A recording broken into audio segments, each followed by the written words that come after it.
Retrouvez l'innovation du jour avec EDF.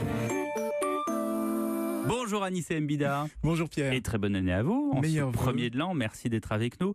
L'innovation, comme tous les matins, on va pouvoir, vous nous dites, identifier un criminel à son odeur, et cela aussi précisément qu'avec ses empreintes. Oui, un super outil pour la police scientifique, parce que si on est malin, Pierre, on peut toujours éviter de laisser ses empreintes digitales ou ses traces d'ADN. Mais à moins de porter un scaphandre, vous laisserez toujours derrière vous une petite odeur.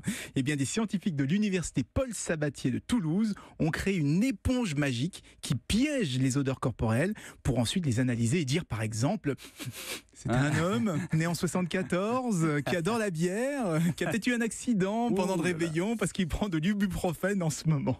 Et tout ça avec l'odeur. Mais si on le cache avec, par exemple, un parfum? Et bien là, il vous donnera en plus la marque du parfum et Mais la non. composition de ce parfum. En fait, il faut savoir que notre odeur est divisée en 3 catégories. Il y a d'abord celle donnée par les parfums et les crèmes. Ensuite, il y a celle qui est liée à notre alimentation, aux médicaments qu'on est en train de prendre. Oui. Et la troisième, c'est notre odeur primaire, celle qui reste unique à chaque individu. Et même 2 vrais jumeaux auront une odeur différente. Et bien, c'est cette odeur primaire qu'on va isoler pour pouvoir identifier parfaitement la personne. Et c'est aussi cette odeur que les chiens sont entraînés à trouver. Exactement, parce que les chiens sont extrêmement doués pour distinguer les odeurs. En France, on a d'ailleurs archivé plus de 3000 odeurs corporelles, exactement comme on archive aujourd'hui les traces ADN ou les empreintes digitales. Et ensuite, on utilise des chiens pour retrouver les criminels en leur faisant renifler un petit morceau de tissu qu'on a retrouvé sur la scène de crime.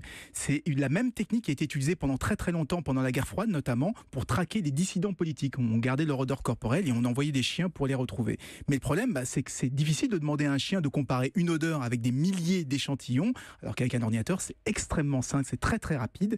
Et bien, avec l'éponge à odeur des chercheurs toulousains, on pourra récupérer les odeurs de façon beaucoup plus efficace, isoler plus simplement l'empreinte olfactive d'un individu, et on utilisera désormais un programme informatique pour l'analyser et pour la comparer à toutes les odeurs qui sont déjà dans la base de données. Et c'est déjà utilisé par la police? Alors pas encore, pour l'instant on utilise uniquement des chiens, ce qui, on l'a dit, peut prendre beaucoup de temps pour comparer des échantillons, mais tout ça va changer. Un brevet a été déposé par nos Toulousains, et les discussions sont en cours avec la gendarmerie et le ministère de l'Intérieur pour créer un prototype d'ici à 3 ans. Donc l'odeur est bien partie pour devenir une empreinte génétique aussi fiable que l'ADN. L'innovation tous les matins avec Anissé Mbida. Merci Anissé.